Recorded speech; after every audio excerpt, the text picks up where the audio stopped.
আফতাব মাহি আজকে আলোচনা করব কেমিস্ট্রি ফার্স্ট পেপারে সিকিউ সাজেশন গুলো, যেগুলো তোমাদের এক্সামের জন্য অনেক ইম্পর্টেন্ট, যেগুলো বোর্ড এক্সামে বারবার আসে সেগুলো নিয়ে আলোচনা করব, আর যেগুলো আসতে পারে সেগুলো নিয়ে আলোচনা করব। আর ভিডিও লেকচারের শেষ মুহূর্তে আমরা আলোচনা করব যে আহ, আলোচনা করব যে এই যে তোমাদের এক্সামে সামনে যে গ্যাপটা আছে, এই গ্যাপে তোমরা কিভাবে তোমাদের প্রিপারেশনটা নিবে, তোমরা কিভাবে রিভাইজ নিয়ে সেটা ভিডিও শেষ মুহূর্তে আলোচনা করব। তো এখন আলোচনা করবো সিকিউ সাজেশন নিয়ে। আর যদি তোমাদের এটার পিডিএফটা প্রয়োজন হয়, অবশ্যই তোমরা কমেন্ট বক্সে লিখে জানাবে, সাথে সাথে তোমাদের রিপ্লাই দেওয়ার ট্রাই করব ইনশাল্লাহ। আর অবশ্যই চ্যানেলটি সাবস্ক্রাইব করে রাখবে অবশ্যই। চলো আমরা শুরু করি। সর্বপ্রথম গুণগত রসায়নের সিকিউ সাজেশন নিয়ে কথা বলি। প্রথমে আছে আমাদের কোয়ান্টাম সংখ্যা সেট নির্ণয়। এটা বোর্ড এক্সামে আসলে আসে নাই বললেই চলে, তবে এটা শিখে দেখবে। আমরা এখানে 21-22-23 সালের কোশ্চেন নিয়ে আলোচনা করছি। ওকে, NaOl এর মান নির্ণয় সহ অরবিটাল সমূহ এবং ইলেকট্রন ধারণ ক্ষমতা নির্ণয়, এটা ঢাকা বোর্ড 22-23 আসছে, এটা শিখে রাখবে। আর এটা অনেক ইম্পর্টেন্ট। 3 নাম্বারটা, এক শক্তি স্তর থেকে অন্য শক্তি স্তরে দাপান্তরিত হলে রিডবার্গ সমীকরণের সাহায্যে শোষিত বা নির্গত শক্তি তরঙ্গদৈর্ঘ্য নিউ নিউ বা নির্ণয়, এটা অনেক ইম্পর্টেন্ট। 4টা সালে এসছে, অবশ্যই শিখে নিবে। তারপর হচ্ছে যে শক্তিস্থলে বেগ, ব্যাসার্ধ ও শক্তি নির্ণয়, তোমরা এটার শর্টকাটটা শিখে রাখবে, এটা এমসিকিউর জন্য অনেক ইম্পর্টেন্ট। তারপর ইলেকট্রন বিন্যাসের নীতিমালা, এটা 5টা বোর্ডে আসছে, এটা অনেক ইম্পর্টেন্ট ইলেকট্রন বিন্যাসের নীতিমালা। তারপর হচ্ছে তাপমাত্রা কমিয়ে শীতল করে সম্পৃক্ত করতে কতটুকু লবণ কালাসিত হয়, এটা 2 সালে আছে রাজশাহী বোর্ড 23, যশোর বোর্ড 17-তে আসছে। তারপর তাপমাত্রা কমিয়ে দ্রবণের সম্পৃক্ত করতে কতটুকু অতিরিক্ত দ্রব্য যোগ করতে হবে। 6-7টা কিন্তু অ্যাডমিশনের জন্য অনেক ইম্পর্টেন্ট, এটা বোর্ড এক্সামের জন্য ইম্পর্টেন্ট, অবশ্যই শিখে রাখবে। ওকে, আমি এখানে যেগুলো লিখে রাখছি তুমি দেখবা এগুলোর মধ্যে তোমার বোর্ড এক্সামের কোশ্চেনগুলো আসছে। তো এখানে আমি আগেও একবার আলোচনা করছিলাম, তো চলো বাকিগুলা নিয়ে আলোচনা করি। তো ডেল এইচ, ওকে আমি এগুলা কাটিয়ে দিই। ডেল এইচ প্লাস এবং ডেল এইচ নেগেটিভ এর দ্রাব্যতা ব্যাখ্যা, এটা খর জন্য অনেক ইম্পর্টেন্ট, আসতে পারে গরুর জন্য ইম্পর্টেন্ট, তোমরা অবশ্যই শিখে নিবে। ওকে, আহ দাঁড়াও একটু, তারপর হচ্ছে যে কেএসপি, দাঁড়াও একটু সরি একটু কষ্ট দিতেছি। হ্যাঁ, কেএসপি থেকে এস নির্ণয় এবং এস থেকে কেএসপি নির্ণয়, এটা অনেক ইম্পর্টেন্ট তোমাদের গুণগত রসায়নে, তোমরা জানো এই জিনিসটা তোমরা অনেক বেশি পড়ছো।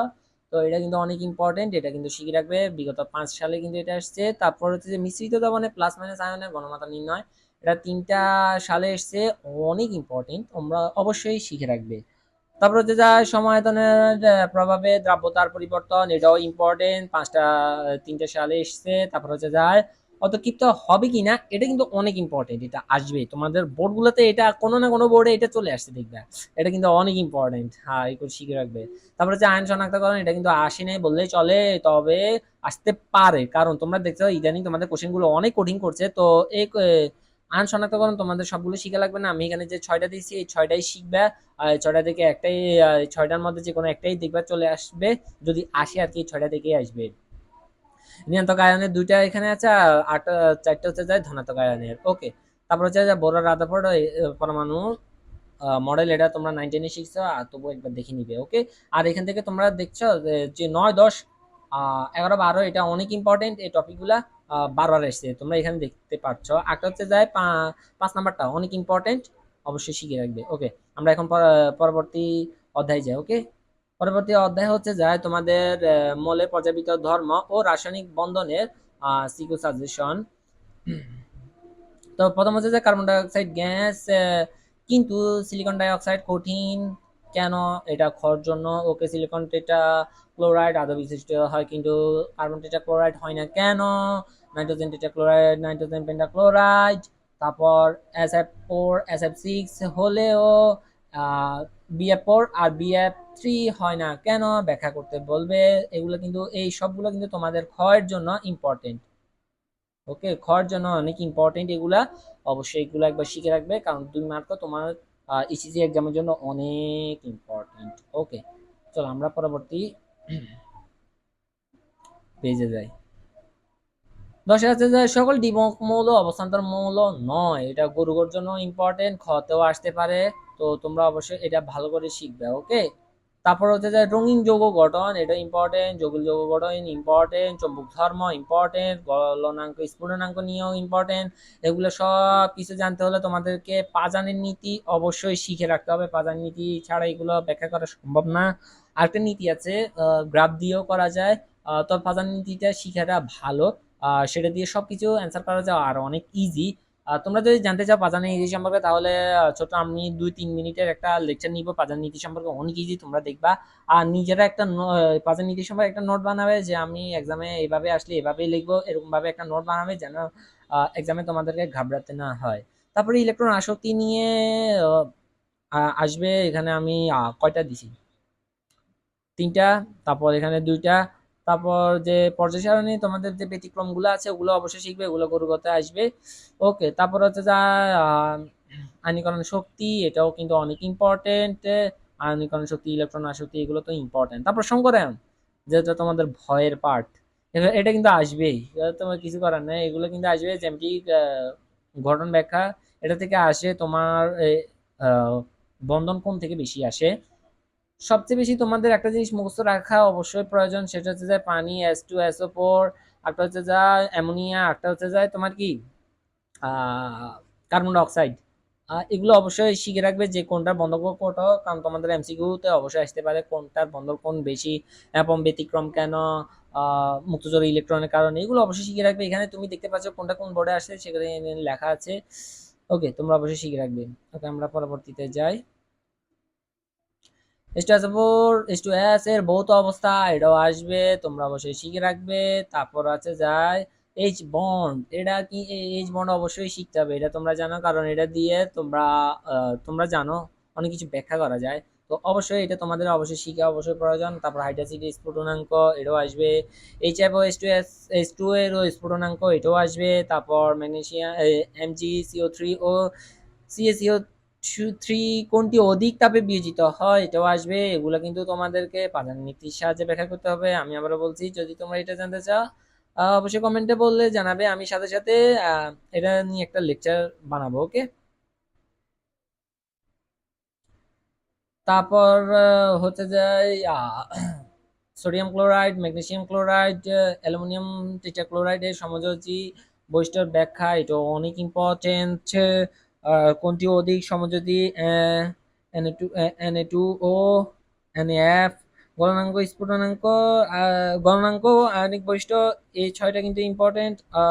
এর বাইরেও আরো আছে, তবে এই 6টা কিন্তু ইম্পর্টেন্ট, অবশ্যই শিখে রাখবে। আরো আছে, আর তোমরা চাইলে স্ক্রিনশট দিতে পারো। ওকে, তবে NCl3 PCl5 এর আদ্র বিশ্লেষণ, এটা ব্যাখ্যা করতে বলবে ক্ষয়ের জন্য। ওকে, এরপর কর্মমুখী রসায়ন, কর্মমুখী রসায়ন থেকে কি কি আসে সেটা নিয়ে এখন আলোচনা করব। ওকে, দাঁড়াও একটু। তো কর্মমুখী রসায়নে কি কি আসবে সেটা নিয়ে আলোচনা করব। তো কর্মমুখী সর্বপ্রথম আসে হচ্ছে যায় তোমাদের খাদ্য নিরাপত্তা, খাদ্য পর্যায়ে ভূমিকা, এটা অবশ্যই ইম্পর্টেন্ট। প্রাকৃতিক ও কৃত্রিম প্রিজারভেটিভস এর মধ্যে কোনটি বেশি নিরাপদ, এটা ইম্পর্টেন্ট, এটা সিলেক্ট বোর্ড 22 এসেছে। তারপর সোডিয়াম ক্লোরাইড, চিনি, তারপর তেল দ্বারা খাদ্য সংরক্ষণ কৌশল। আর তারপর হচ্ছে ভিনেগার বিক্রিয়ায় তোমাদের যদি কিছু আসে বা না আসক, তো ভিনেগার প্রস্তুতি বিক্রিয়া, এটা অবশ্যই অনেক ইম্পর্টেন্ট আমি মনে করি। ঠিক আছে, দাঁড়াও 1 মিনিট, আমি একটা রেড কালারটা নিই। ওকে, এটা কিন্তু অনেক ইম্পর্টেন্ট, এটা হট একটা টপিক। ভিনেগারের খাদ্য সংরক্ষণের কৌশল, এটা ইম্পর্টেন্ট। খাদ্য সংরক্ষণে ভিনেগারের ভূমিকা, এটাও ইম্পর্টেন্ট। অবশ্য এই অধ্যায় থেকে আসলে একটা আসে, অনেক সময় এই অধ্যায় থেকে আসেই না, তবুও তোমরা ভালো করে শিখবে অ্যান্টিঅক্সিডেন্টের ক্রিয়া কৌশল। ওকে, আমরা এখন পরবর্তী অধ্যায়টাতে যাই। ওকে, পরবর্তী অধ্যায় হতে যায় রাসায়নিক পরিবর্তন, এ সিকিউ সাজেশন। প্রথমে আসি লাসেথিনিয়ার নীতি, এটা তোমরা 19 অনেক ভালোভাবে শিখেছ। তো এগুলা আমি এখানে যেগুলো দিছি ওগুলো পরীক্ষাটা আসে বেশি বেশি, তো তোমরা অবশ্যই এগুলো অবশ্যই শিখে রাখবে। ওকে, এখানে কয়টা আছে, 7টা আসে, 7টা আছে, এই 7টাই তোমরা শিখে রাখবে। ওকে, স্ক্রিনশট দিতে পারো। ওকে, তো আমরা পরবর্তীতে যাই। পরবর্তীতে হতে যায় তোমাদের কেএসপি ও কেএপি নিয়ে ব্যাখ্যা। সরি, কেপি নির্ণয়। কেপি নির্ণয় এই তিনটে অনেক ইম্পর্টেন্ট। কেপি নির্ণয় আরেকটা আছে তোমাদের বইতে, তবে এই তিনটে ইম্পর্টেন্ট, এই তিনটে বোর্ডে আসছে। তো এবি 5 থেকে এবি 3 আর বি 3 যদি কেপি হয় তাহলে কেসি কত, এইসব প্রশ্ন আসতে পারে, এটা নমুনা প্রশ্ন হিসেবে দেখে নিবা। তারপর N2+3S2 থেকে 2NH3 কেপি ও কেসি এর সম্পর্ক বের করতে পারবে, তো সেটা অবশ্যই তোমরা শিখে নিবা। কেপি কেসি এর সম্পর্ক কিন্তু অনেক ইম্পর্টেন্ট, এটা অবশ্যই শিখে নিবা। তারপর কেপি কেসি এর মান নির্ণয়, এটা তো অবশ্যই জানা অবশ্যই প্রয়োজন, এটা না জানলে তো তোমার বৃথা, এক্সামই বৃথা, এটাই আসবে তোমার দেখবে। তারপর হচ্ছে বিয়োজন মাত্রা নির্ণয়, এটা অনেক ইম্পর্টেন্ট, এটা বিগত 3 সালে এসেছে। চলো আমরা এখন পরবর্তী সেকশনে যাই। 2% H2SO4 APH নির্ণয়, এটা ইম্পর্টেন্ট। শুধু 2% H2SO4 না, এরকম অনেকগুলো দিতে পারে, হাইড্রোক্লোরিকও দিতে পারে, অবশ্যই তোমরা শিখে নিবে। পিএইচও নির্ণয় করতে বলতে পারে, পিওএইচও নির্ণয় করতে পারে, তখন ওই 14 দিয়ে তোমরা ক্যালকুলেশনটা করে নিবে। ওকে। আর চাইলে তোমরা ইউটিউব থেকে একটা লেকচার দেখে নিবে এই সম্পর্কিত, আর চাইলে আমাকেও বলতে পারো, আমি চেষ্টা করবো আর কি। ওকে, এখানে একটা প্রশ্ন আছে, XML থেকে YMMOH এ পিএইচ নির্ণয়, এটাও ইম্পর্টেন্ট। এটা মেনলি হচ্ছে যায় তোমার এসিডি এর জন্য, আর নিচেটা হচ্ছে যায় ক্ষারের জন্য। একটা পিএইচ নির্ণয়, একটা পিএইচ নির্ণয়, একটা যে পিওএইচ বের হবে সেখান থেকে পিএইচ নির্ণয়, এটা এমসিকিউর জন্য ইম্পর্টেন্ট। ওকে। তারপর হচ্ছে যে মিশ্রণের প্রকৃতি, এটাও কিন্তু অনেক ইম্পর্টেন্ট টপিক। তারপর হচ্ছে যে ব্রামারের ক্রিয়া কৌশল, এটা তো অবশ্যই আসবে তোমার ব্রামারের ক্রিয়া কৌশল বইতে, তোমার দুইটা বিক্রিয়া আছে, এই দুইটা ভালো মতো মুখস্থ করবে। এবং চিত্র মাস্ট, চিত্র আঁকা মানে তোমার নাম্বার এটা নিয়ে গোড়া গোড়া নিশ্চিত। আর লেখাগুলা ভালো মতো কিভাবে গোছায় লিখবা, বামারের যে ক্রিয়া কৌশলটা সেটা আগে থেকে প্র্যাকটিস করে যাবে। ওকে, আমরা পরবর্তী কোশ্চেনে যাই। ও, সাজেশনটা এখানেই শেষ। তো আমরা এখন ইয়ে নিয়ে আলোচনা করব যে কবে কি করবে, যে তোমাদের রুটিন অনুযায়ী। তোমাদের হচ্ছে যে 20 তারিখে হচ্ছে যে এক্সাম, তাই না?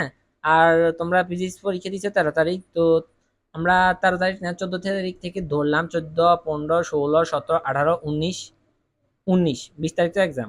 তাহলে 19 পর্যন্ত ধরলে তোমাদের আছে হাতে আছে কত দিন, 6 দিন আছে। হ্যাঁ, 6 দিনের মধ্যে তোমরা কর্মমুখী রসায়ন একদিন অর্ধেকই শিখে যাওয়া যায়। কর্মমুখী রসায়ন অনেক ইজি, তোমরা 2 দিন তোমরা গুণগত রসায়ন পড়বা, আর 2 দিন আহ মৌলের পর্যাবৃত্ত ধর্ম রাসায়নিক পরিবর্তন পড়বা, আর 2 দিন হচ্ছে রাসায়নিক পরিবর্তন পড়বা। তাহলে 2 দিন করে তোমরা 3 অধ্যায়টা ভালো মতো রিভাইজ দিতে পারবা অনেকগুলো টাইম। আর যদি তোমরা যদি না, আমি রসায়ন ফার্স্ট পেপার না, আমি সেকেন্ড পেপারও আমার রিভাইজ দিতে চাই, তাহলে তোমরা কি করবা, সামনের 2টা দিন, সামনের যে প্রথম 2টা দিন 14, 15, এই 2টা দিন তোমরা অবশ্যই রসায়ন সেকেন্ড পার্টের আগে প্রিপারেশন নেবা। আর 2টা দিন তোমরা জৈব যৌগ নিয়ে প্রিপারেশন নিবা, কারণ জৈব যৌগটা অনেক ইম্পর্টেন্ট। এই 2টা দিন নিয়ে তোমরা প্রথম প্রিপারেশন নিবা। তারপর হাতে থাকে কয়দিন, এই 4 দিন, এই 4 দিনও তোমরা ভালো মতো প্রিপারেশন একটা নিতে পারবা। একদিন একদিন করেই প্রতিটা অধ্যায় দেখা যায়, একদিন গুণগত, একদিন তোমার কি মৌলের পর্যাবৃত্ত ধর্ম, একদিন রাসায়নিক পরিবর্তন দেখলা। আর আর বাকি নাম্বার দিনে তোমরা কি দেখবা, সেটা হচ্ছে যায় তোমরা আরেকবার রিভাইজ দিতে পারবা, আর কর্মমুখী রসায়নটা দেখে নিবা। আর তোমরা যদি ভিডিওটা 13 তারিখ রাতে দেখে থাকো তাহলে আরো ভালো, তোমরা সেকেন্ড পার্টের আরো টাইম পাইলা। অবশ্যই সেকেন্ড পার্ট দেখে রাখবে, কারণ সেকেন্ড পার্টের আগে তোমার শুধু একদিন গ্যাপে কিছু রিভাইজ দেওয়া যাবে না। সরি, আমি আগে 2 দিন করে যেটা বলছি, এটা এই এই নিয়মটা মেনটেন করবা না তোমরা অবশ্যই। 2 দিন কিন্তু অবশ্যই সেকেন্ড পার্টের রাখবে, এটা মাস্ট, কারণ একদিন গ্যাপ, আমি এটা সরি খেয়াল করি নাই, শুধুমাত্র একদিন গ্যাপ, এই একদিন গ্যাপে তোমাদের রিভাইজ দেওয়া অসম্ভব ব্যাপার। তো এভাবে তোমরা রিভাইজ দিবে। আর অবশ্যই আহ সৃষ্টিকর্তার প্রতি ভরসা রাখবে, আল্লাহর কাছে বেশি বেশি করে চাইবে। আর নামাজটা অবশ্যই ঠিক রাখবে, নামাজটা ঠিক রাখবে, আর আল্লাহর কাছে চাইবে যে যেন তোমার পরীক্ষাটা ভালো হয়, আর সুন্দর মতো যেন পরীক্ষাটা দিয়ে আসতে পারো সেটা চাইবে, বেশি বেশি দোয়া করবে। আর নিজের পরিশ্রমটা হচ্ছে যে মেইন। হ্যাঁ, সৃষ্টিকর্তার কাছে চাইবে, সৃষ্টিকর্তা তখন দিবে যখন তুমি পরিশ্রম করবে। ওকে, বেশি পরিশ্রম করবা, ইনশাল্লাহ তোমার সফলতা তুমি পাবে। আর ভার্সিটির জন্য তোমার এইচএসসি মার্কটা অনেক ইম্পর্টেন্ট, অবশ্যই জিপিএ 5 পেলে তো আর কথাই নাই। যদি মার্ক কমে তোমার ভার্সিটি মার্কগুলো তোমার দেখবে জিপি ক্যালকুলেশন অনেক সমস্যা হবে, তোমার মার্ক কমে যাবে। তো অবশ্যই ভালো মতো এক্সামটা দিবে। সবার জন্য শুভকামনা রইল। আল্লাহ হাফেজ। আর অবশ্যই চ্যানেলটি সাবস্ক্রাইব করে রাখবে।